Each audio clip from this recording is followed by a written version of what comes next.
La ruta de la seda por mar.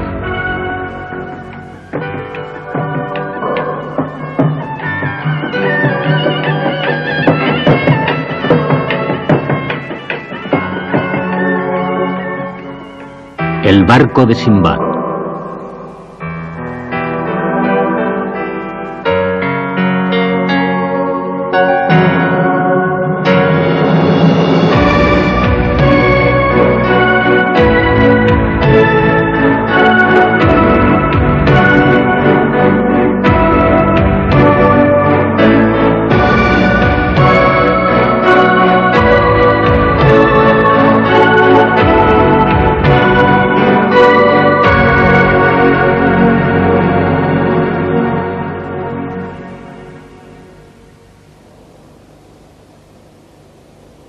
La península de Arabia es una tierra antigua que cubre más de 2 millones de kilómetros cuadrados.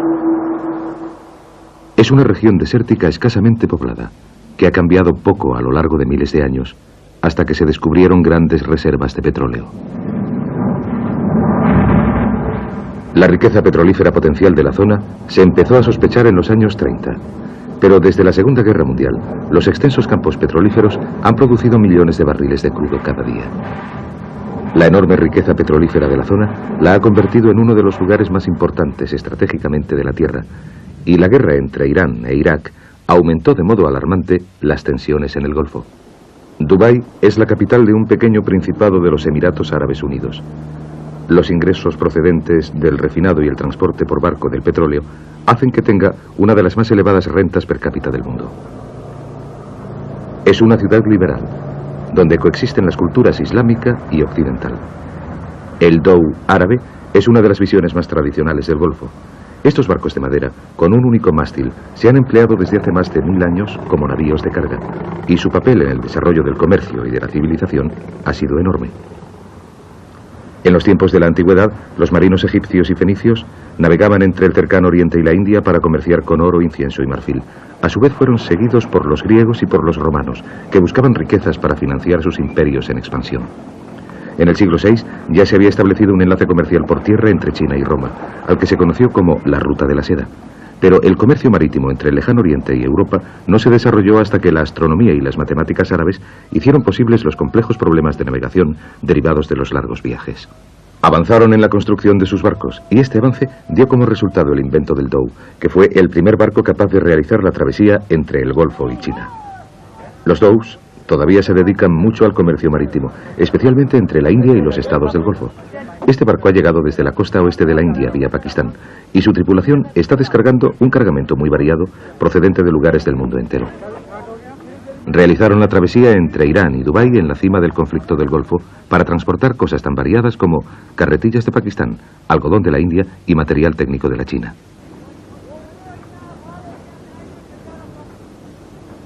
A la vista de los peligros de navegar por el Golfo en un tiempo en que había barcos de guerra de 8 naciones patrullando la zona, le preguntamos al capitán qué problemas había tenido. Verá, nunca nos han atacado las fuerzas iraníes, ni ninguna otra tampoco. Ahora acabamos de traer verduras de Irán. En un buen día podemos realizar la travesía en 24 horas, pero el viento no era bueno y esta vez hemos tardado 3 días. Aunque Irán e Irak están en guerra, los dhows no se consideran blancos de ataque, y esta tripulación es bastante escéptica en cuanto a los peligros posibles. Este inmenso barco cisterna de bandera danesa fue una de las muchas víctimas de la guerra del Golfo. El puente fue alcanzado por un misil y quedó inutilizado, pero afortunadamente no hubo que lamentar pérdidas humanas. Los dhows han sufrido muy pocos cambios en el transcurso de los siglos en cuanto a su configuración y a su forma de navegar. Son uno de los últimos navíos comerciales transoceánicos construidos completamente de madera.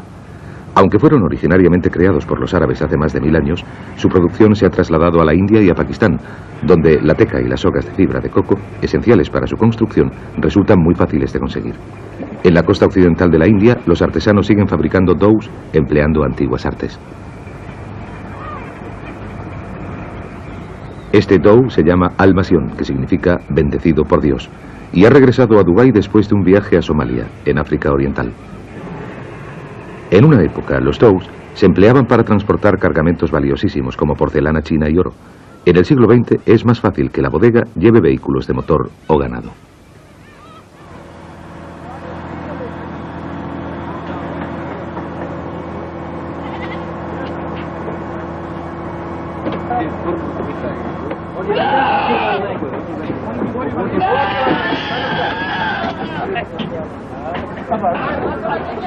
Una vez que han descargado el Almasión, es importante que quede listo para zarpar lo más rápidamente posible. El tiempo perdido en el puerto cuesta caro y es esencial que se haga a la mar deprisa si quiere seguir compitiendo con barcos más modernos. Para ver más a fondo el trabajo de los Dows, nuestro equipo de televisión subió a bordo para entrevistar al propietario y al capitán del barco. El propietario es el señor Ali Mohamed Youssef y, aunque solo tiene 27 años, ha creado ya un considerable imperio comercial que incluye intereses industriales y navieros tanto en el país como en el extranjero. El barco está capitaneado por el señor Mohamed Nasser Hassan, que ha trabajado en Dows desde hace más de 40 años. En su vida ha navegado 2 veces alrededor de la Tierra y ha conocido a gentes de todas las nacionalidades.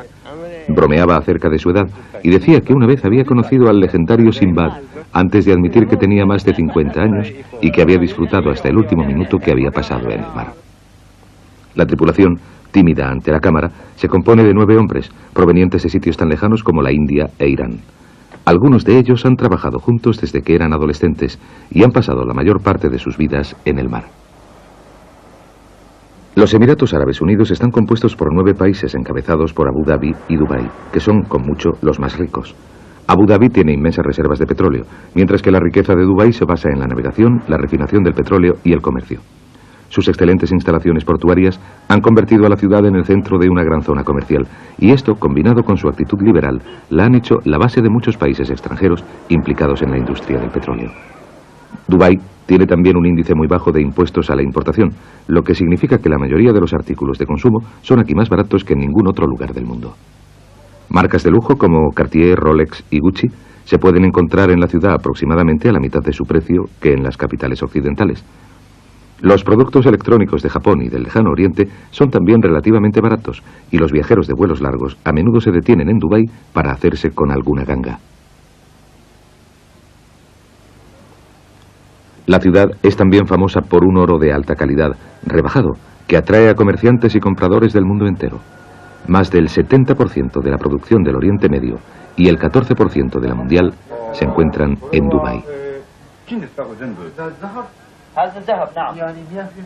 Esta espada tiene una vaina de oro de 24 quilates, incrustada con turquesas. Cada espada vale más de $100.000 USA y desde la subida del precio del petróleo en 1973 se han vendido 2 o 3 cada semana.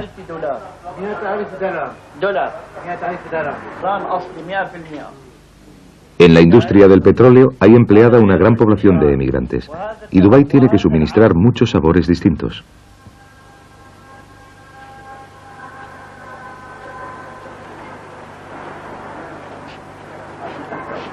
La ciudad es la más cosmopolita de la región y tiene una población de más de 280.000 habitantes, de los cuales solo el 20% es nativo de la Unión de Emiratos Árabes.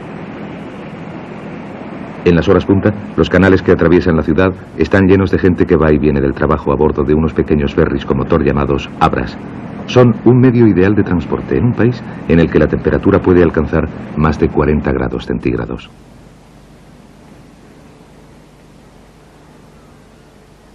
En los puertos naturales que hay en todo Dubái se amarran barcos de pesca, Dows y transatlánticos. Antes de abandonar el puerto de Almatión, se pone a punto. El casco de madera es un lugar perfecto para que se instalen sobre él percebes, lapas y algas que se aferran a él durante los largos periodos que el barco pasa en el mar y que reducen considerablemente su velocidad. La tripulación los quita y lija el casco antes de extender sobre él una capa de pintura. Después se añade una mezcla de aceites de pescado de fuerte olor para impermeabilizar aún más el casco y, según dicen algunos, para ahuyentar a los percebes. Antes de soltar amarras, el capitán Hassan va a la ciudad a comprar provisiones para el viaje. La mayoría de los Dows son propiedad de pequeños comerciantes que emplean a un capitán para que él supervise el funcionamiento del barco. Por regla general, el capitán tiene una participación en los beneficios, con la cual paga a su tripulación y compra los alimentos. Este incentivo crea una situación en la cual los comerciantes de mayor éxito tienden a atraer a los capitanes y tripulaciones más eficaces. Las provisiones para el viaje de una semana incluyen arroz, verduras, fruta y especias y cuestan más de $600 USA. Hace tiempo que los coches y los camiones han reemplazado al oro y a la porcelana como los cargamentos más valiosos transportados por los Dows. Existe un próspero comercio entre Dubái y países como India y Pakistán debido a las bajas tasas de importación que se imponen en Dubái. El propietario del Al-Masion, el señor Mohammed, transporta principalmente vehículos japoneses a Pakistán. Los coches han estado parados durante algún tiempo y él tiene que confiar en su buen sentido para los negocios al comprar un coche que pueda asegurarle ganancias después de los gastos del transporte. Tras varias horas de negociaciones se llega a un precio por los 8 vehículos que llenarán la bodega del Al-Masion.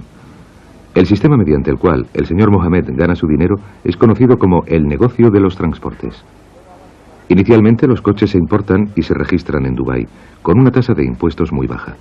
Se han comprado e importado supuestamente por trabajadores inmigrantes que desean llevárselos de vuelta a casa. Los trabajadores inmigrantes están exentos por lo general de tasas de importación en su propio país, de modo que se puede obtener un buen beneficio.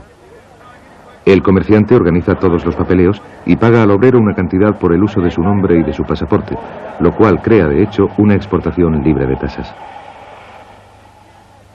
Aunque el negocio de los transportes parezca ser una forma muy moderna y creativa de enfrentarse a las leyes restrictivas de importación y exportación, este sistema ha sido explotado por hábiles comerciantes desde hace cientos de años.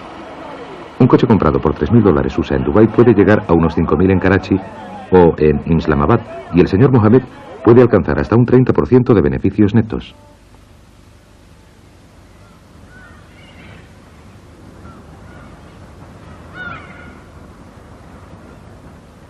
La tripulación trabaja rápido para subir a bordo el cargamento de coches y furgonetas, ya que una vez que se ha cerrado el trato, el barco debe partir hacia Karachi, para que el señor Mohammed pueda reducir sus importantes gastos. Después de 2 días en el puerto de Al-Masion, está listo para zarpar. Se espera que este navío de 300 toneladas realice la travesía hasta Pakistán en 7 días. Algunos dows dependen solo del impulso de sus velas, pero este barco tiene un pequeño motor diésel y unos tornos que reducen considerablemente el tiempo que tiene que pasar esperando cambios en las mareas y en los vientos. Sin la ayuda de un timonel, el capitán se ocupa del barco para hacerlo navegar a través del atareado puerto de Dubái. Esta es una de las etapas más difíciles de cualquier viaje, y el capitán tiene que confiar en la habilidad de su tripulación para que actúe rápidamente en equipo, caso de ser necesaria alguna acción evasiva. Mientras se abandona el puerto, la profundidad del agua se comprueba continuamente para que el barco no encalle en los bancos de arena de la zona. Una vez a salvo en alta mar, el capitán Hassan da la orden de desplegar las velas y la tripulación cobra vida para izar la vela mayor lo antes posible y ahorrar así el valiosísimo combustible de la nave. El viaje a Karachi es de más de 1000 kilómetros y el barco necesita una tripulación de 9 hombres para llegar hasta allí. Cuando los dows contaban solamente con la fuerza humana, un barco del tamaño del Al-Masion necesitaba una tripulación de 30 hombres para manejar la enorme vela y la caña del timón. Pero desde entonces, la mayor parte del excedente laboral ha sido empleado por la industria petrolífera.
A través del comercio y de las exploraciones, las ideas, las religiones y las culturas se expandieron alrededor del mundo entero. Se sabe que existían enlaces comerciales entre Roma y China mucho antes del nacimiento de Cristo. El camino transasiático conocido como la Ruta de la Seda se desarrolló gracias al comercio terrestre, pero los hallazgos arqueológicos encontrados en todo el mundo muestran que el mar era un vínculo igual de importante. En el siglo VIII, Bagdad era el centro del mundo musulmán, con una población de más de 2 millones de habitantes. El poderío de la ciudad estaba muy unido al comercio, y su acceso al mar la convirtió en el centro de una amplia región comercial que se extendía desde el Golfo Pérsico hasta las costas occidentales de la India. El capitán Hassan y la tripulación del Al-Masión vuelven a trazar la antigua ruta comercial desde el Golfo vía Dubái y Omán hasta el subcontinente indio y el puerto de Karachi.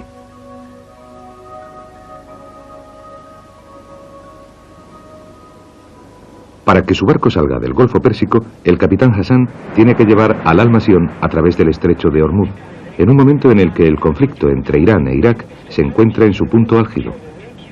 El estrecho es una de las rutas marítimas más frecuentadas del mundo, y cruzarlo a salvo depende de la experiencia que el capitán tenga de la zona. Los dhows raramente van equipados con radar o con sofisticados sistemas de ayuda para la navegación. El capitán se basa en unos mapas básicos, en su sextante, sus prismáticos y su experiencia. Gobernar un barco guiándose por el sol y por las estrellas es una antigua habilidad que fijaron los árabes cuando adelantaron la ciencia de las matemáticas. El capitán Hassan explica su sistema al equipo de televisión. En el mar hay que tener suerte, pero también es necesario tener habilidad y técnica. Yo tengo mi sextante y mis prismáticos. El sextante lo compré en Bombay y llevo usándolo hace más tiempo del que puedo recordar. Tengo que admitir que mis prismáticos son muy antiguos. Los compré en Tanzania y han resultado ser valiosísimos y siguen funcionando perfectamente. Los utilizo para mirar todos los barcos modernos de la zona. Este libro está lleno de números. Puede ayudarme a calcular mi posición en el mar en relación con el sol. Pero hace muchos años que navego por estas aguas y normalmente sé dónde estamos, aunque me alegro de llevar el libro a bordo. El Al-Masión está registrado en la Unión de Emiratos Árabes y antes de entrar en el estrecho de Hormuz se iza su bandera para identificar al barco, que también está navegando junto a las costas de Omán, en un esfuerzo para evitar que sea detectado por los iraníes. 2 horas después de zarpar del puerto de Dubái, el Al-Masión va a toda vela, avanzando muy bien. Los 2 timoneles son indios, y ambos marineros muy experimentados. El capitán Hassan habla árabe, persa, urdu, hindi y suajili, de manera que raramente hay problemas de comunicación entre la tripulación y él. Los hombres trabajan por turnos de 3 horas. Antiguamente se les habría dividido en 3 rangos, basándose en su pericia. El más bajo de los rangos debería conocer al detalle las líneas costeras locales. Los del segundo rango debían ser capaces de llevar el barco entre 2 puntos visibles, y los del rango más elevado se suponía que eran navegantes experimentados que podían gobernar el barco en mar abierto en cualquier condición climatológica. Una vez en el mar, el único contacto con tierra es a través de emisoras locales de radio que escuchan las tripulaciones como descanso y también para oír boletines meteorológicos urgentes. El barco carece de cabinas, de manera que el espacio para dormir está muy solicitado. Afortunadamente, el cargamento de minibuses proporciona excelentes lechos improvisados. Antes de irse a descansar durante unas pocas horas, el capitán da instrucciones al timonel y al vigía acerca del rumbo que debe seguir el Al-Masión.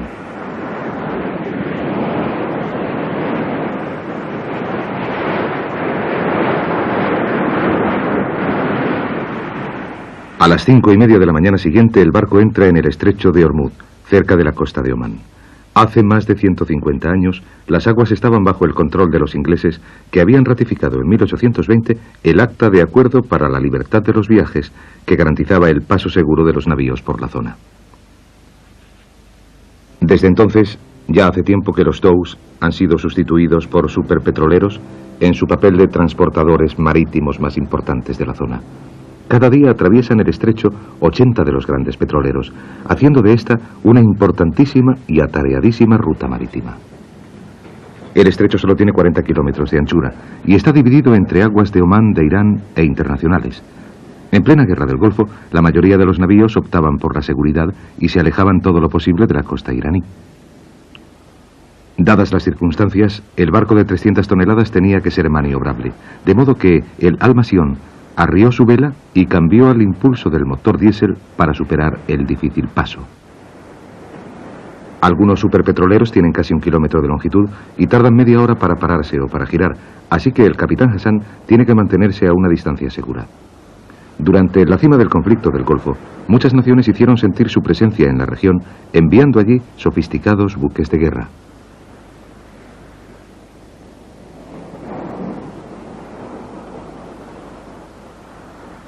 Buques de guerra estadounidenses, soviéticos, italianos, franceses y británicos fueron enviados al Golfo para asegurar el paso de unos suministros petrolíferos vitales para el resto del mundo.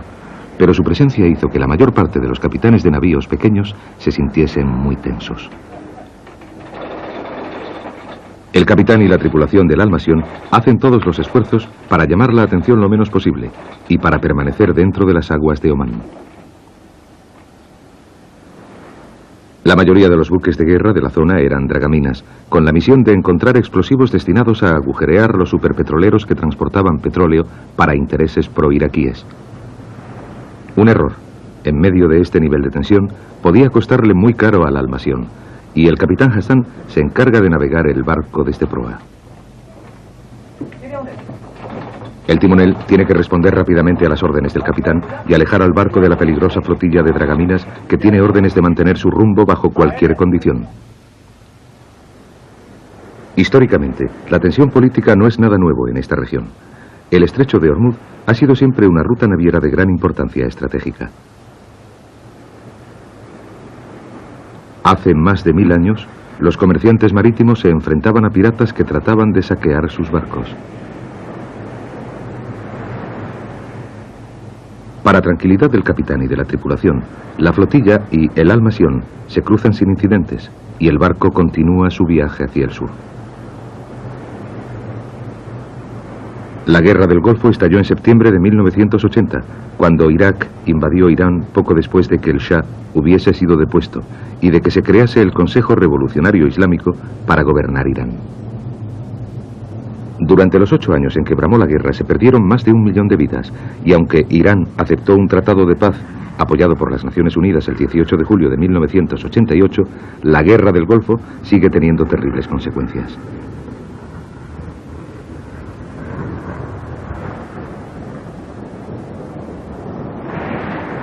Nuestro equipo de televisión atravesó el estrecho de Ormuz en diciembre de 1987, en la cumbre del conflicto. En esos momentos resultaba difícil decir quién era amigo y quién enemigo. Este cañonero prestó una particular atención al barco y aconsejaron a los del equipo de televisión que nos escondiéramos. Los helicópteros han llegado a jugar un papel fundamental en la guerra moderna y en el Golfo se emplearon ampliamente para detectar minas y dirigir hacia ellas a los dragaminas. Después de 2 tensos días en el mar, el Almasión se aproxima a Mascate, la capital de Omán. Es una capital de una gran riqueza, aproximadamente a mitad de camino entre Bagdad y la India. El capitán Hassan es un devoto musulmán y practica su fe a diario para protegerse a sí mismo, a la tripulación y al barco. Él dice que donde quiera que esté, siempre puede encontrar la dirección de la Meca. Después de atravesar el estrecho de Ormuz, el Almasión puede apagar el motor y pasar a la navegación a vela para seguir hasta Mascate. Este puerto es uno de los favoritos de los marinos de la región. Está situado en el trópico de Cáncer y tiene un clima estupendo, además de que la ciudad está siempre llena de vida. Mascate significa en árabe el lugar en que las montañas caen al mar. La rocosa península ha sido siempre utilizada por los marinos como punto de referencia. En el siglo XVI, los colonos portugueses construyeron un castillo impresionante en los acantilados que hay encima del puerto para protegerse de los invasores. Cuando el Almasión llegó al puerto, acababan de traer a tierra una gran pesca de atunes. Las aguas costeras de Omán tienen grandes reservas de pescado, que desde hace siglos han sido vitales para el país.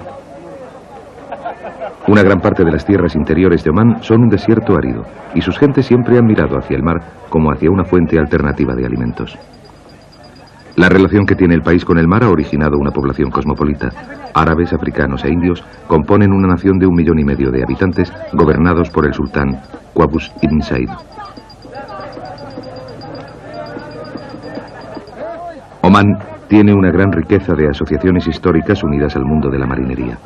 Los hallazgos arqueológicos sugieren que los antiguos marinos zarpaban desde sus costas hacia el oeste de la India, hace más de 2000 años, antes del nacimiento de Cristo. Y se cree que Sinbad el marino nació en la ciudad de Suhar, a 250 kilómetros al oeste de Mascat.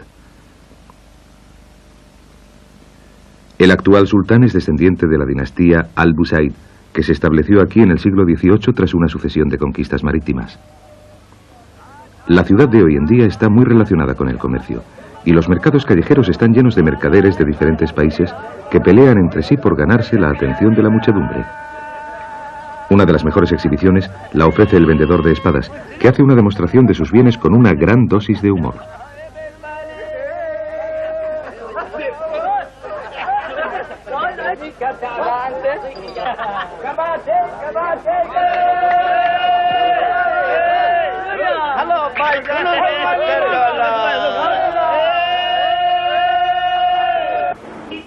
En el siglo XIX, durante el reinado del sultán Said ibn Tamur, los omaníes se convirtieron en una importante potencia marítima, y su territorio se extendía desde la región pakistaní de Balquistán hasta Bahrain, al oeste, y Somalia, Kenia y Tanzania, al sur. Las culturas estaban entremezcladas, puesto que muchas diferentes nacionalidades se instalaron en Omán. Una quinta parte de su población son indios, que siguen practicando su legado cultural en Mascat.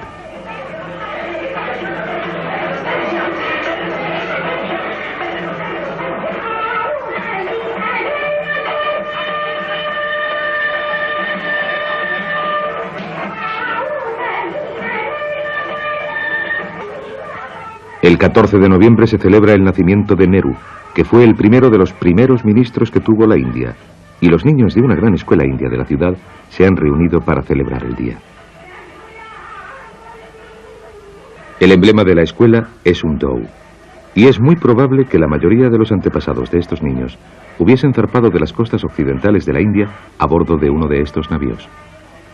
Noviembre es una época de celebraciones a través de todo el país. 4 días después de los festejos indios, los omaníes celebran su propia fiesta nacional, y el país entero se enciende en un destello de color.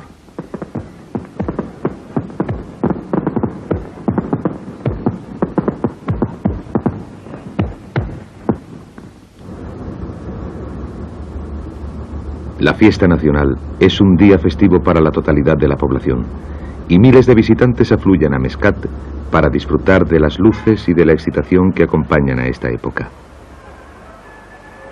Omán produce al día 500.000 barriles de crudo de alta calidad, lo que ha hecho que el país haya tenido un rápido desarrollo en los últimos 40 años. Sin embargo, la tradición aún sigue ocupando su puesto, y muchos de los acontecimientos que tienen lugar durante las celebraciones reflejan la larga historia de Omán.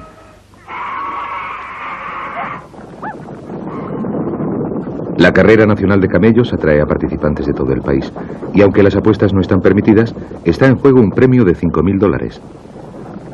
Los camellos no corren con grandes pesos sobre sus lomos, de modo que hacen de jockeys unos muchachos jóvenes que deben controlar a sus monturas a velocidades superiores a los 30 kilómetros por hora.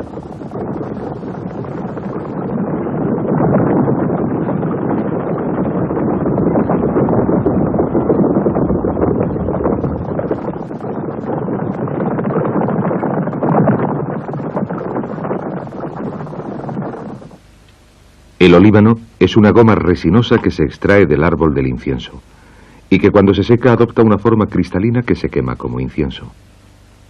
Su aroma sutil ha sido apreciado desde hace siglos y fue uno de los primeros bienes con que comerciaban los omaníes. Se dice que su humo tiene propiedades medicinales, pero se emplea más abundantemente en ceremonias religiosas como purificador.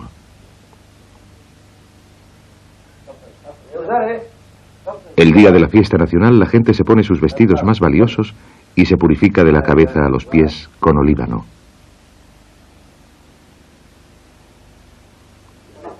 Se coloca un incensario debajo de un trípode para airear ropajes de especial importancia. Esta es una faja ceremonial que se pliega y después se envuelve alrededor de la cintura. Se cree que es de origen hindú, y la cantidad de bordados elaborados y la calidad del tejido indican el estatus del que lo lleva, al igual que la daga que se encaja en su interior.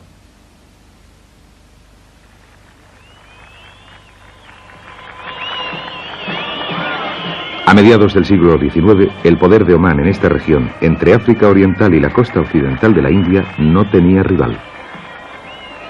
Sin embargo, los intereses imperialistas británicos estaban expandiéndose al mismo tiempo, y a la muerte del sultán Said Taimur, en 1856, los británicos intervinieron y colonizaron Omán. El actual sultán alcanzó el poder en Omán después de un golpe de estado incruento en 1970, el 18 de noviembre, y una vez al año se reúnen representantes de todos los grupos étnicos del país para celebrar la fecha. El acontecimiento es una celebración espectacular del legado cultural de Omán, y los bailes y los cánticos se suceden a lo largo de toda la jornada.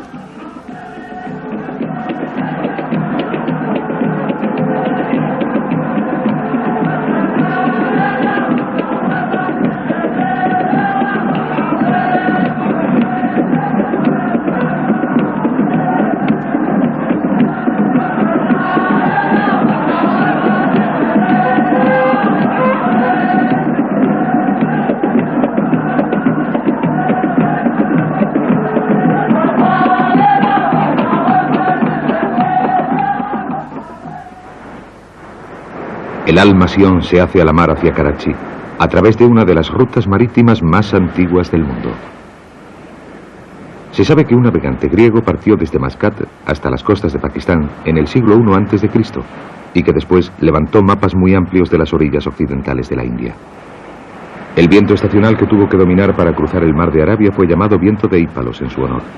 Hasta el siglo XX el viento era la única fuente de energía disponible para los dhows, y ello afectó consecuentemente a sus pautas de navegación. Desde septiembre hasta marzo, los fuertes vientos del este los empujaban hacia la India, y desde abril hasta agosto, los monzones del sudoeste les empujaban en su camino de vuelta.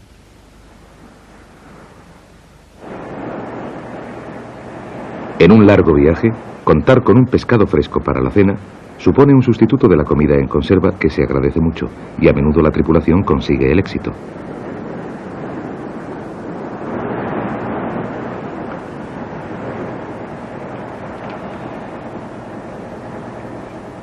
Puede que no parezca muy apetecible, pero se trata de una delicia local, y el tripulante está muy orgulloso de lo que ha pescado, que cocinará y compartirá inmediatamente. En el mar es siempre importante contar con un buen pescador.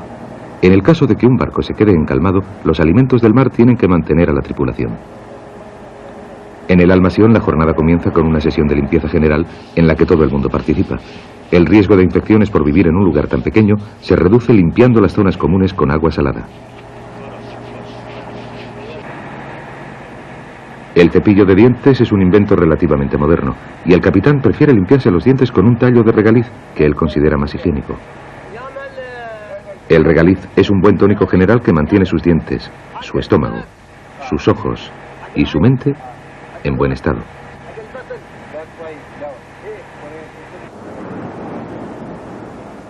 A bordo hay muy poco sitio para el agua dulce, de modo que el mar proporciona todo el líquido que la tripulación necesita para lavarse. A este se le llama el mejor asiento del barco, y sin duda es una experiencia muy refrescante.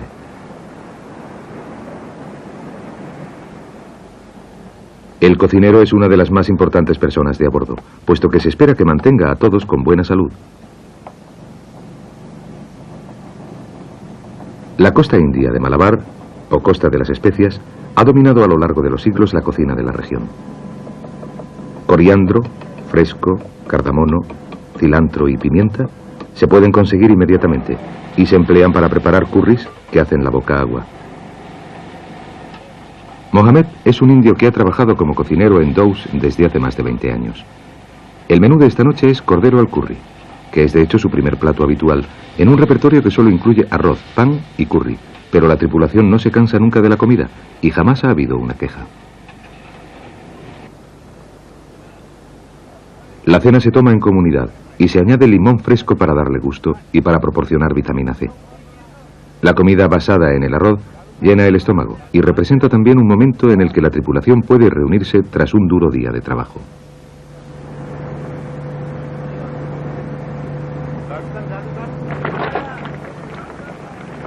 El curry resultó ser demasiado picante para el equipo de la televisión, que optó por una sencilla comida preparada ante la gran diversión del capitán Hassan.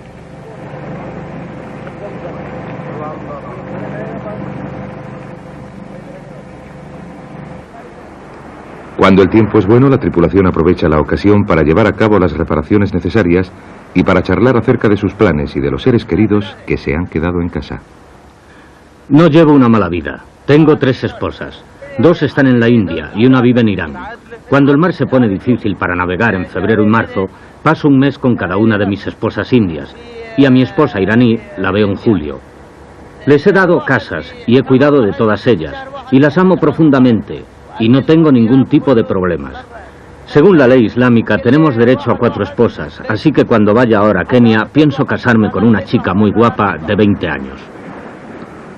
A 3 días de Mascat, el viento deja de soplar y el Al-Sion se ve forzado a utilizar el motor diésel. El capitán Hassan tiene fechas que cumplir en Karachi y está preocupado por esta marcha lenta que gasta sus reservas de diésel. Antes de que se emplease la energía del vapor y del diésel, los mares en calma a menudo daban como resultado catástrofes.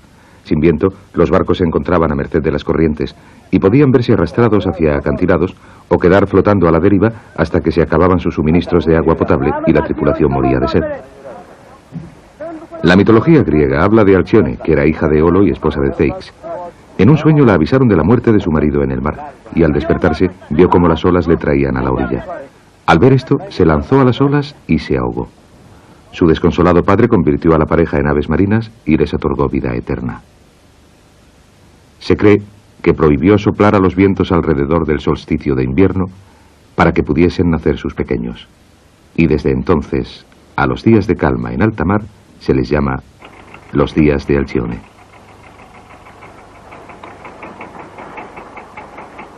Para aumentar los problemas del capitán Hassan, el motor empieza a fallar y se teme que pueda dejar de funcionar del todo.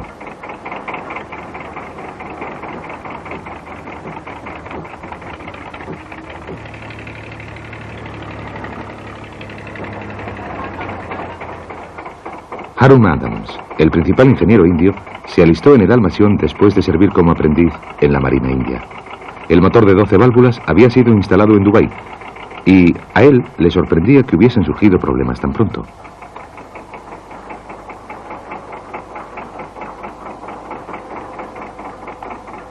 Harun es capaz de desarmar y de volver a montar el motor en alta mar si es necesario, pero parece que el problema es relativamente fácil de reparar. Después de algunas horas de angustia, el capitán está encantado de saber que el problema se ha resuelto y que el motor vuelve a funcionar a pleno rendimiento.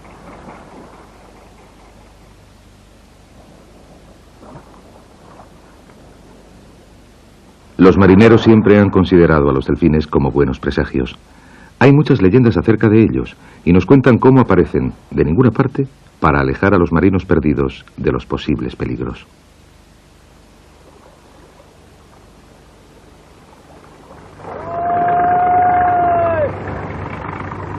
En un extraño encuentro, el Al-Sion se cruza con otro Dhow que regresa a Dubái desde la India.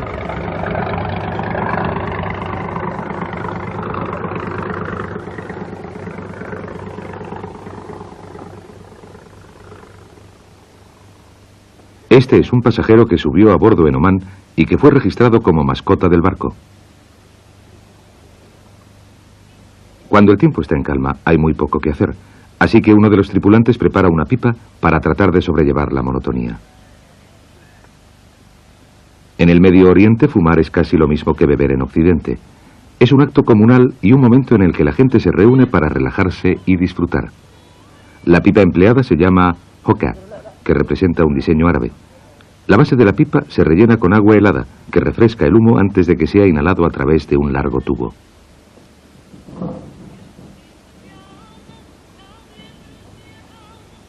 Después de fumarse unas cuantas pipas, los hombres se retiran bajo la cubierta para descansar y protegerse del sol.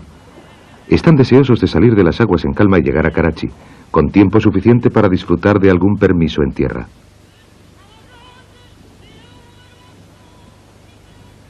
El tiempo en calma es un momento ideal para llevar a cabo algunas reparaciones. El poco envidiable trabajo de comprobar el mástil se deja a Anwal, el timonel, a quien pedimos que llevase consigo una pequeña cámara.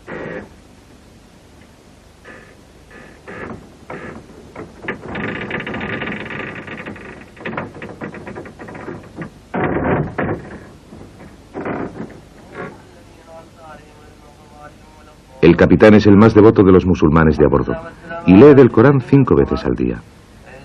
El libro es sagrado para los musulmanes del mundo entero y contiene las revelaciones orales de Mahoma recogidas después de su muerte.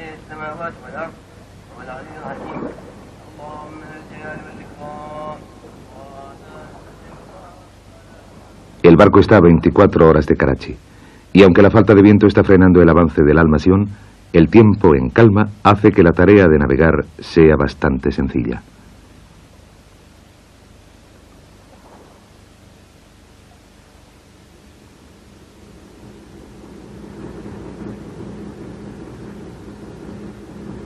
El capitán Hassan y la tripulación están encantados de oír por la radio que hay fuertes vientos previstos para la mañana siguiente.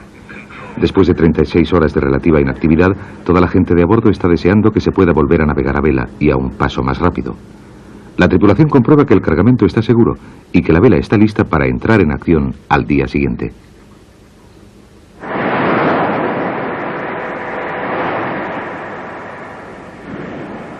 Al amanecer, unos fuertes vientos y una vela muy inflada saludan al Al-Masión y animan a todo el mundo. El capitán Hassan ordena que preparen la vela, que, una vez en su sitio, duplicará la velocidad del barco. En el horizonte puede verse un pequeño barco de pesca que indica que la tierra ya está cerca.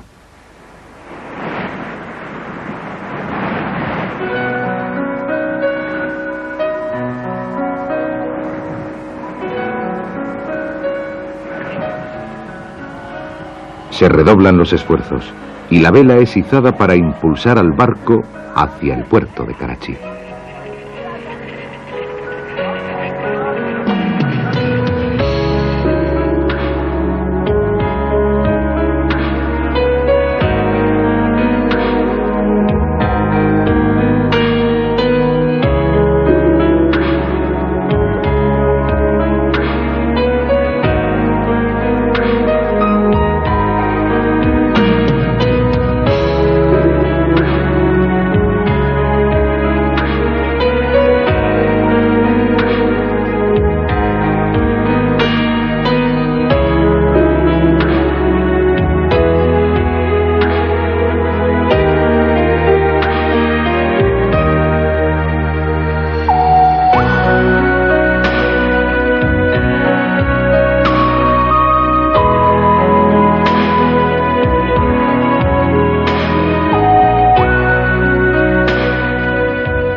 Sir Charles Napier, que fue el primer gobernador de Sindh en 1843, declaró que Karachi sería la gloria del Oriente. Hasta la conquista británica de la región, la ciudad era un aislado puerto de pescadores. Y a pesar del optimismo de Napier, siguió siendo relativamente poco importante hasta la independencia de la India en 1947.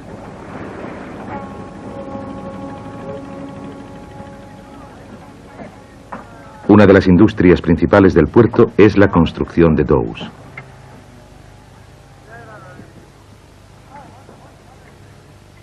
Los dhows son unos de los últimos navíos comerciales construidos completamente de madera. La construcción de un dhow requiere una gran gama de habilidades y recursos. Estos soberbios barcos de un solo mástil se construyen sin emplear planos detallados. En su lugar, unos artesanos muy experimentados se responsabilizan de las diferentes fases de su construcción y confían en la experiencia que les ha sido transmitida con el paso de los siglos. Un dhow completamente acabado cuesta alrededor de $30.000 USA, pero la lista de espera es larga, ya que los astilleros de Karachi tienen una de las mejores reputaciones en cuanto a su calidad. Por cada dhow se necesita un equipo de 15 técnicos, que tardan más de 6 meses en construirlo, pero el producto, una vez acabado, puede durar más de 100 años. Calles repletas, llenas de camiones de brillantes colores y de autobuses, son un sinónimo de Karachi. Después de la separación y del flujo de millares de miles de refugiados musulmanes procedentes de la India, la población creció espectacularmente y se convirtió en la primera capital de Pakistán, hasta que Islamabad la reemplazó en 1963. El puerto natural de Karachi la ha convertido en un lugar comercial de éxito que actúa como punto de intercambio entre la costa occidental de la India y el Oriente Medio. Una gran serie de especias de la costa malabar de la India, así como frutos secos del Oriente Medio, se embarcan cada día hacia los mercados de Karachi.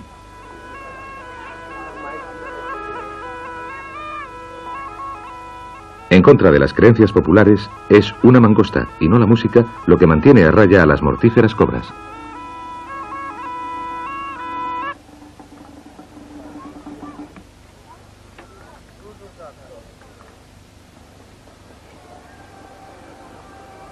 La población de Pakistán es de 85 millones de habitantes y al menos el 97% son musulmanes practicantes. Así que, una vez que se encontraron en Karachi, el capitán Hassan y su tripulación no tuvieron ninguna dificultad para encontrar una mezquita desde donde ofrecer sus plegarias.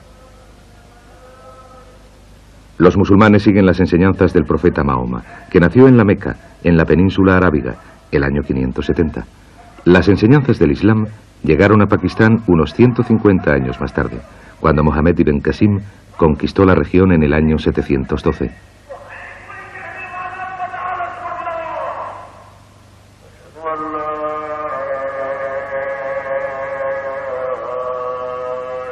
Originariamente, una gran parte de la cultura musulmana se esparció por el mundo gracias a los comerciantes marítimos que abandonaron la península arábiga en sus viajes exploratorios. Hoy día, más de 600 millones de personas siguen la fe islámica, desde la costa oeste de África hasta las regiones más orientales de Indonesia. Se sabe que Ibn Qasim tomó tierra en el puerto de Banor, a 60 kilómetros al este de Karachi, en la desembocadura del río Indo. La ciudad tiene una gran riqueza de contactos históricos que datan de hace más de 1500 años. Y al igual que la ciudad de Karachi de hoy día, era un punto importante en el comercio entre Oriente y Occidente. Hay una serie de teorías que hablan del motivo de la invasión árabe del siglo VIII. Es posible que Ibn Qasim lanzase una invasión como represalia a los ataques de los piratas Sindhi a los barcos mercantes musulmanes. Otra teoría sugiere que un barco propiedad del califa fue saqueado cuando iba rumbo a Sri Lanka y que el enfurecido sucesor de Mahoma organizó un ejército de más de 12.000 hombres para castigar a los Sindhi. A la cabeza de la fuerza invasora estaba Ibn Qasim, que era el yerno del califa y que por entonces solo contaba 17 años de edad. Los estudios arqueológicos han revelado que Banor era una ciudad bien fortificada, que contaba con una gran mezquita y varios edificios públicos de considerable tamaño. Al sur de la ciudad hay un muelle parcialmente sumergido en el que se han descubierto monedas que muestran que Banor tenía lazos comerciales con países musulmanes hacia el oeste y con otros países tan lejanos del este como China. Los hallazgos de cenizas, esqueletos mutilados y cabezas de flechas confirmaron que el puerto murió súbitamente en el siglo XIII, cuando el rey afgano Jalaluddin lo destruyó.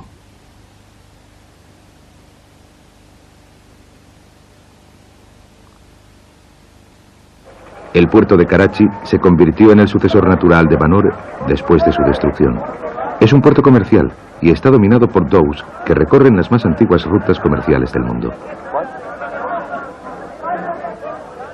Tras desembarcar sus vehículos para la industria de los taxis de Karachi, el Al-Masyon es cargado con 10 toneladas de cebollas de cultivo local para su viaje de regreso a Dubái.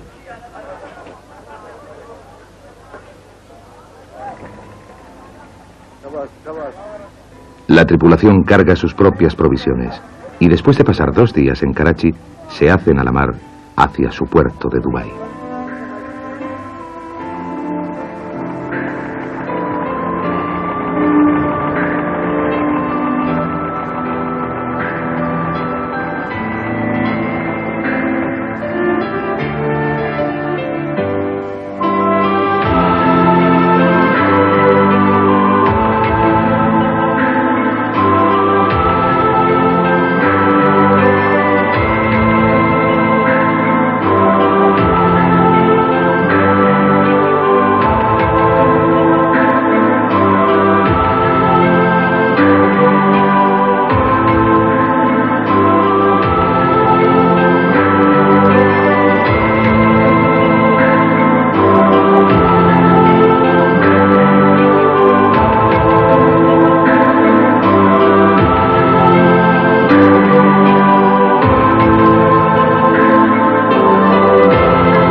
Este Dow se llama Al-Masion, que significa bendecido por Dios, y ha regresado a Dubái después de un viaje a Somalia, en África Oriental.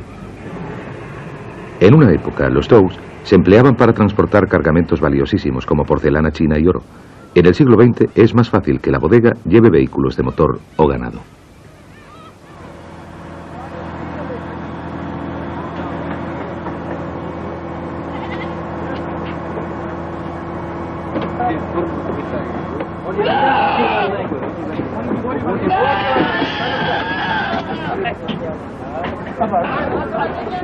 Una vez que han descargado el Al-Masion, es importante que quede listo para zarpar lo más rápidamente posible.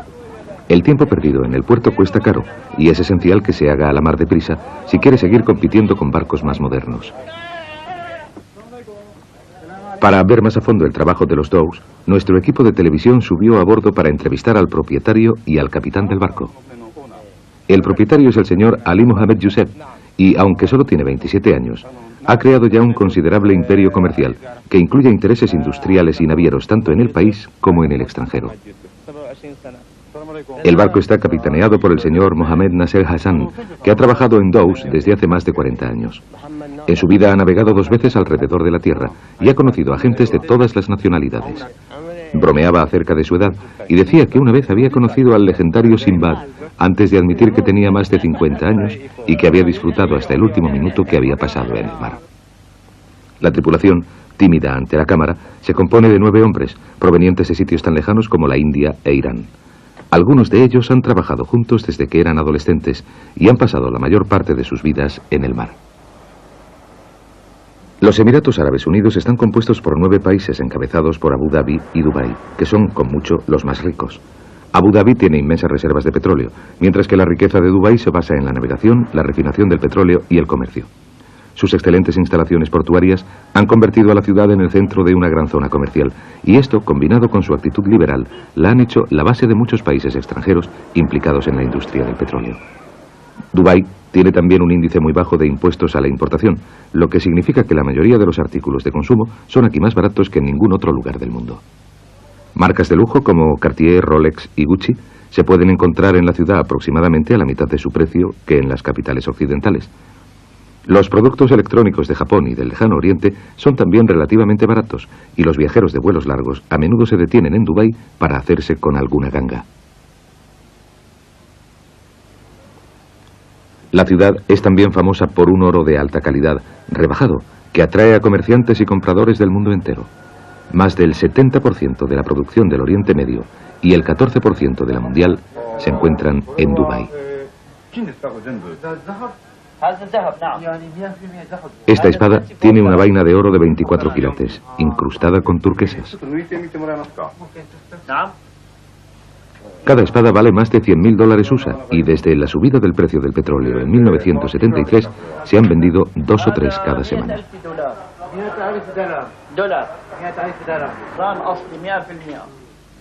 En la industria del petróleo hay empleada una gran población de emigrantes y Dubái tiene que suministrar muchos sabores distintos.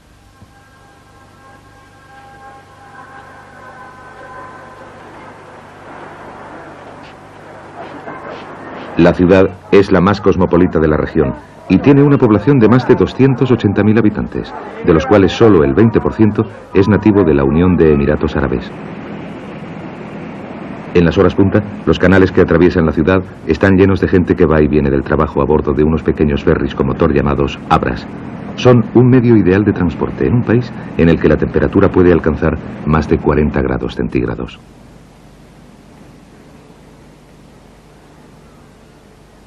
En los puertos naturales que hay en todo Dubái se amarran barcos de pesca, Dows y transatlánticos.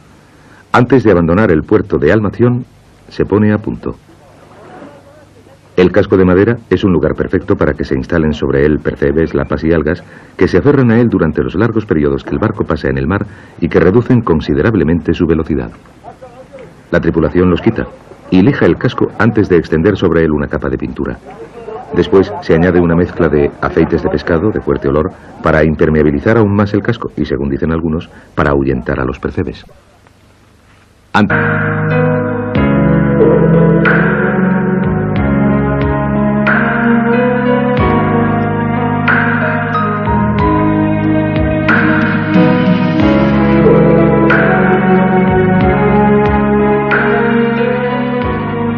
través del comercio y de las exploraciones, las ideas, las religiones y las culturas se expandieron alrededor del mundo entero.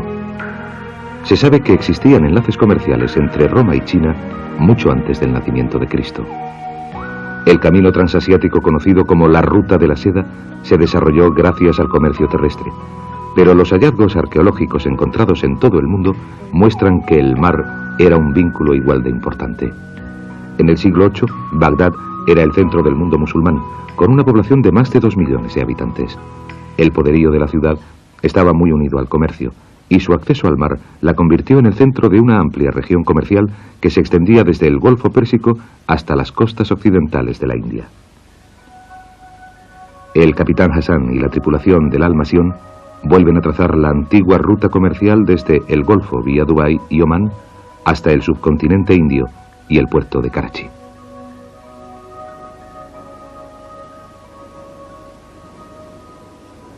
Para que su barco salga del Golfo Pérsico, el capitán Hassan tiene que llevar al Almasión a través del estrecho de Hormuz, en un momento en el que el conflicto entre Irán e Irak se encuentra en su punto álgido. El estrecho es una de las rutas marítimas más frecuentadas del mundo, y cruzarlo a salvo depende de la experiencia que el capitán tenga de la zona. Los dhows raramente van equipados con radar o con sofisticados sistemas de ayuda para la navegación. El capitán se basa en unos mapas básicos, en su sextante, sus prismáticos y su experiencia. Gobernar un barco guiándose por el sol y por las estrellas es una antigua habilidad que fijaron los árabes cuando adelantaron la ciencia de las matemáticas. El capitán Hassan explica su sistema al equipo de televisión. En el mar hay que tener suerte, pero también es necesario tener habilidad y técnica. Yo tengo mi sextante y mis prismáticos. El sextante lo compré en Bombay y llevo usándolo hace más tiempo del que puedo recordar.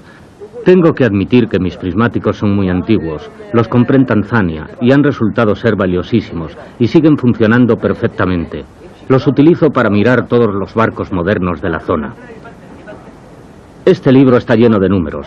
Puede ayudarme a calcular mi posición en el mar en relación con el sol. Pero hace muchos años que navego por estas aguas y normalmente sé dónde estamos, aunque me alegro de llevar el libro a bordo. El Almasión está registrado en la Unión de Emiratos Árabes y antes de entrar en el estrecho de Hormuz se iza su bandera para identificar al barco, que también está navegando junto a las costas de Omán, en un esfuerzo para evitar que sea detectado por los iraníes. 2 horas después de zarpar del puerto de Dubái, el Almasión va a toda vela, avanzando muy bien.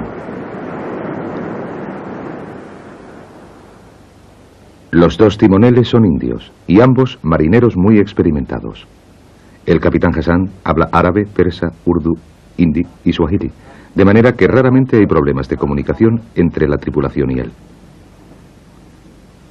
Los hombres trabajan por turnos de 3 horas. Antiguamente se les habría dividido en 3 rangos, basándose en su pericia. El más bajo de los rangos debería conocer al detalle las líneas costeras locales. Los del segundo rango debían ser capaces de llevar el barco entre 2 puntos visibles, y los del rango más elevado se suponía que eran navegantes experimentados que podían gobernar el barco en mar abierto en cualquier condición climatológica. Una vez en el mar, el único contacto con tierra es a través de emisoras locales de radio que escuchan las tripulaciones como descanso y también para oír boletines meteorológicos urgentes. El barco carece de cabinas, de manera que el espacio para dormir está muy solicitado. Afortunadamente, el cargamento de minibuses proporciona excelentes lechos improvisados. Antes de irse a descansar durante unas pocas horas, el capitán da instrucciones al timonel y al vigía acerca del rumbo que debe seguir el Almasión.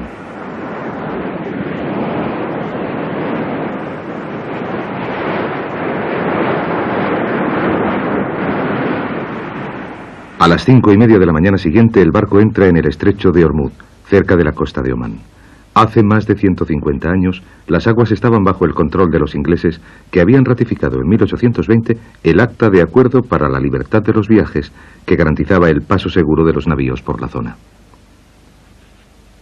Desde entonces, ya hace tiempo que los dhows han sido sustituidos por superpetroleros en su papel de transportadores marítimos más importantes de la zona.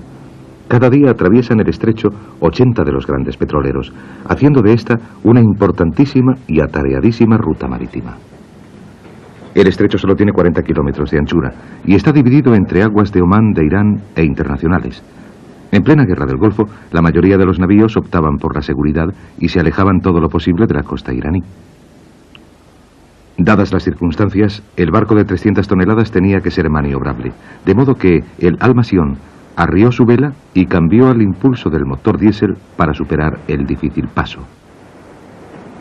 Algunos superpetroleros tienen casi 1 kilómetro de longitud y tardan media hora para pararse o para girar, así que el capitán Hassan tiene que mantenerse a una distancia segura. Durante la cima del conflicto del Golfo, muchas naciones hicieron sentir su presencia en la región, enviando allí sofisticados buques de guerra.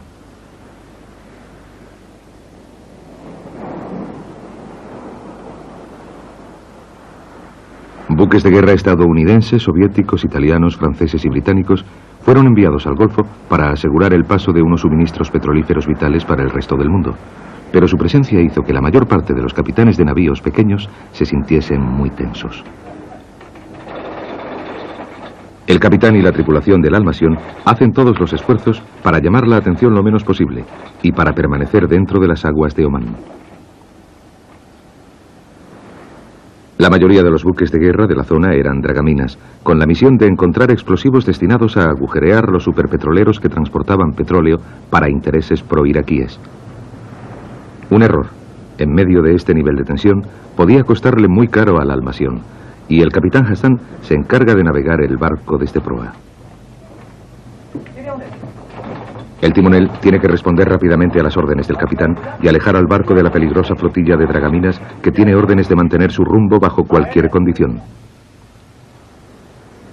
Históricamente, la tensión política no es nada nuevo en esta región.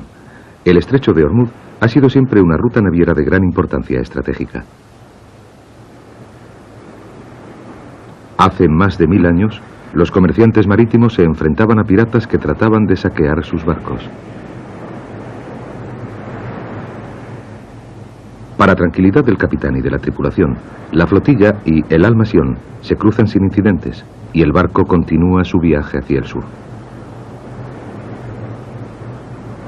La guerra del Golfo estalló en septiembre de 1980, cuando Irak invadió Irán poco después de que el Shah hubiese sido depuesto y de que se crease el Consejo Revolucionario Islámico para gobernar Irán. Durante los 8 años en que bramó la guerra se perdieron más de 1 millón de vidas, y aunque Irán aceptó un tratado de paz apoyado por las Naciones Unidas el 18 de julio de 1988, la guerra del Golfo sigue teniendo terribles consecuencias.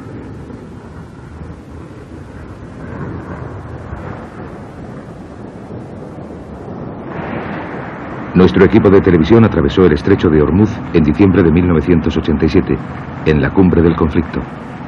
En esos momentos resultaba difícil decir quién era amigo y quién enemigo. Este cañonero prestó una particular atención al barco y aconsejaron a los del equipo de televisión que nos escondiéramos. Los helicópteros han llegado a jugar un papel fundamental en la guerra moderna y en el Golfo se emplearon ampliamente para detectar minas y dirigir hacia ellas a los dragaminas. Después de 2 tensos días en el mar, el Al-Masión se aproxima a Mascate, la capital de Omán. Es una capital de una gran riqueza, aproximadamente a mitad de camino entre Bagdad y la India. El capitán Hassan es un devoto musulmán y practica su fe a diario para protegerse a sí mismo, a la tripulación y al barco. Él dice que donde quiera que esté, siempre puede encontrar la dirección de la Meca. Después de atravesar el estrecho de Ormuz, el Al-Masión puede apagar el motor y pasar a la navegación a vela para seguir hasta Mascate. Este puerto es uno de los favoritos de los marinos de la región. Está situado en el trópico de Cáncer y tiene un clima estupendo, además de que la ciudad está siempre llena de vida.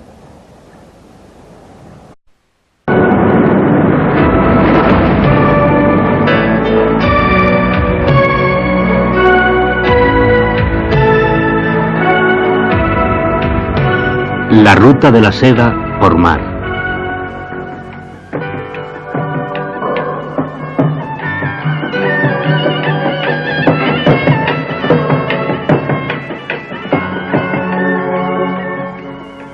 El barco de Sinbad.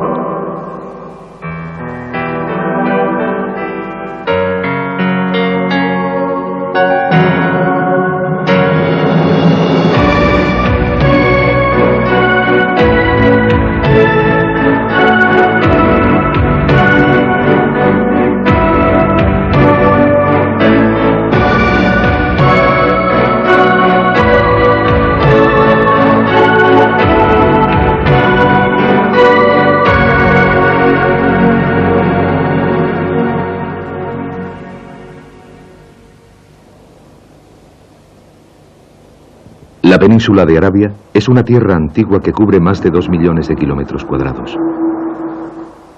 Es una región desértica escasamente poblada, que ha cambiado poco a lo largo de miles de años, hasta que se descubrieron grandes reservas de petróleo. La riqueza petrolífera potencial de la zona se empezó a sospechar en los años 30, pero desde la Segunda Guerra Mundial, los extensos campos petrolíferos han producido millones de barriles de crudo cada día. La enorme riqueza petrolífera de la zona la ha convertido en uno de los lugares más importantes estratégicamente de la Tierra, y la guerra entre Irán e Irak aumentó de modo alarmante las tensiones en el Golfo. Dubái es la capital de un pequeño principado de los Emiratos Árabes Unidos. Los ingresos procedentes del refinado y el transporte por barco del petróleo hacen que tenga una de las más elevadas rentas per cápita del mundo. Es una ciudad liberal, donde coexisten las culturas islámica y occidental. El dhow árabe es una de las visiones más tradicionales del Golfo. Estos barcos de madera, con un único mástil, se han empleado desde hace más de 1000 años como navíos de carga, y su papel en el desarrollo del comercio y de la civilización ha sido enorme. En los tiempos de la antigüedad, los marinos egipcios y fenicios navegaban entre el cercano Oriente y la India para comerciar con oro, incienso y marfil. A su vez fueron seguidos por los griegos y por los romanos, que buscaban riquezas para financiar sus imperios en expansión. En el siglo VI ya se había establecido un enlace comercial por tierra entre China y Roma, al que se conoció como la Ruta de la Seda. Pero el comercio marítimo entre el lejano Oriente y Europa no se desarrolló hasta que la astronomía y las matemáticas árabes hicieron posibles los complejos problemas de navegación derivados de los largos viajes. Avanzaron en la construcción de sus barcos, y este avance dio como resultado el invento del dhow, que fue el primer barco capaz de realizar la travesía entre el Golfo y China. Los dhows todavía se dedican mucho al comercio marítimo, especialmente entre la India y los estados del Golfo. Este barco ha llegado desde la costa oeste de la India vía Pakistán, y su tripulación está descargando un cargamento muy variado procedente de lugares del mundo entero. Realizaron la travesía entre Irán y Dubái en la cima del conflicto del Golfo para transportar cosas tan variadas como carretillas de Pakistán, algodón de la India y material técnico de la China.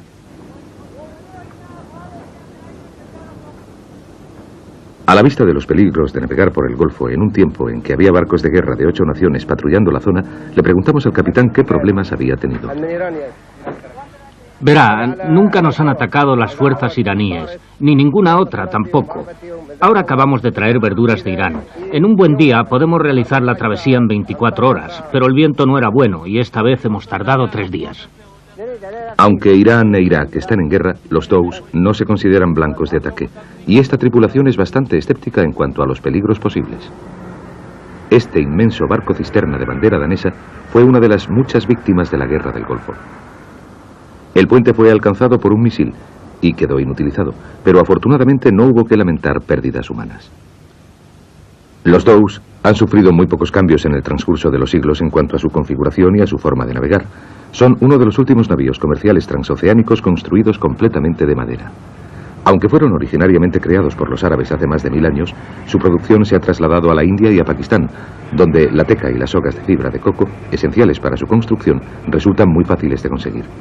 En la costa occidental de la India, los artesanos siguen fabricando dhows empleando antiguas artes. Desde soltar amarras, el capitán Hassan va a la ciudad a comprar provisiones para el viaje. La mayoría de los dhows son propiedad de pequeños comerciantes que emplean a un capitán para que él supervise el funcionamiento del barco. Por regla general, el capitán tiene una participación en los beneficios, con la cual paga a su tripulación y compra los alimentos. Este incentivo crea una situación en la cual los comerciantes de mayor éxito tienden a atraer a los capitanes y tripulaciones más eficaces. Las provisiones para el viaje de una semana incluyen arroz, verduras, fruta y especias, y cuestan más de $600 USA. Hace tiempo que los coches y los camiones han reemplazado al oro y a la porcelana como los cargamentos más valiosos transportados por los dhows. Existe un próspero comercio entre Dubái y países como India y Pakistán debido a las bajas tasas de importación que se imponen en Dubái. El propietario del Al-Masion, el señor Mohammed, transporta principalmente vehículos japoneses a Pakistán. Los coches han estado parados durante algún tiempo y él tiene que confiar en su buen sentido para los negocios al comprar un coche que pueda asegurarle ganancias después de los gastos del transporte. Tras varias horas de negociaciones se llega a un precio por los 8 vehículos que llenarán la bodega del Al-Masion. El sistema mediante el cual el señor Mohammed gana su dinero es conocido como el negocio de los transportes. Inicialmente los coches se importan y se registran en Dubái, con una tasa de impuestos muy baja. Se han comprado e importado supuestamente por trabajadores inmigrantes que desean llevárselos de vuelta a casa. Los trabajadores inmigrantes están exentos por lo general de tasas de importación en su propio país, de modo que se puede obtener un buen beneficio. El comerciante organiza todos los papeleos y paga al obrero una cantidad por el uso de su nombre y de su pasaporte, lo cual crea de hecho una exportación libre de tasas. Aunque el negocio de los transportes parezca ser una forma muy moderna y creativa de enfrentarse a las leyes restrictivas de importación y exportación, este sistema ha sido explotado por hábiles comerciantes desde hace cientos de años. Un coche comprado por $3.000 USA en Dubái puede llegar a unos 5.000 en Karachi o en Islamabad, y el señor Mohamed puede alcanzar hasta un 30% de beneficios netos.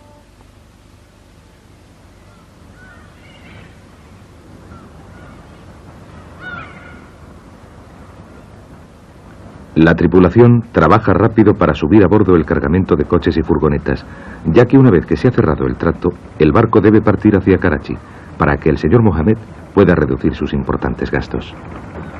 Después de 2 días en el puerto de Al-Masión, está listo para zarpar. Se espera que este navío de 300 toneladas realice la travesía hasta Pakistán en 7 días. Algunos dows dependen solo del impulso de sus velas, pero este barco tiene un pequeño motor diésel y unos tornos que reducen considerablemente el tiempo que tiene que pasar esperando cambios en las mareas y en los vientos. Sin la ayuda de un timonel, el capitán se ocupa del barco para hacerlo navegar a través del atareado puerto de Dubái. Esta es una de las etapas más difíciles de cualquier viaje, y el capitán tiene que confiar en la habilidad de su tripulación para que actúe rápidamente en equipo, caso de ser necesaria alguna acción evasiva. Mientras se abandona el puerto, la profundidad del agua se comprueba continuamente para que el barco no encalle en los bancos de arena de la zona. Una vez a salvo en alta mar, el capitán Hassan da la orden de desplegar las velas, y la tripulación cobra vida para izar la vela mayor lo antes posible y ahorrar así el valiosísimo combustible de la nave. El viaje a Karachi es de más de 1000 kilómetros, y el barco necesita una tripulación de 9 hombres para llegar hasta allí. Cuando los dows contaban solamente con la fuerza humana, un barco del tamaño del Al-Masión necesitaba una tripulación de 30 hombres para manejar la enorme vela y la caña del timón. Pero desde entonces, la mayor parte del excedente laboral ha sido empleado por la industria petrolífera.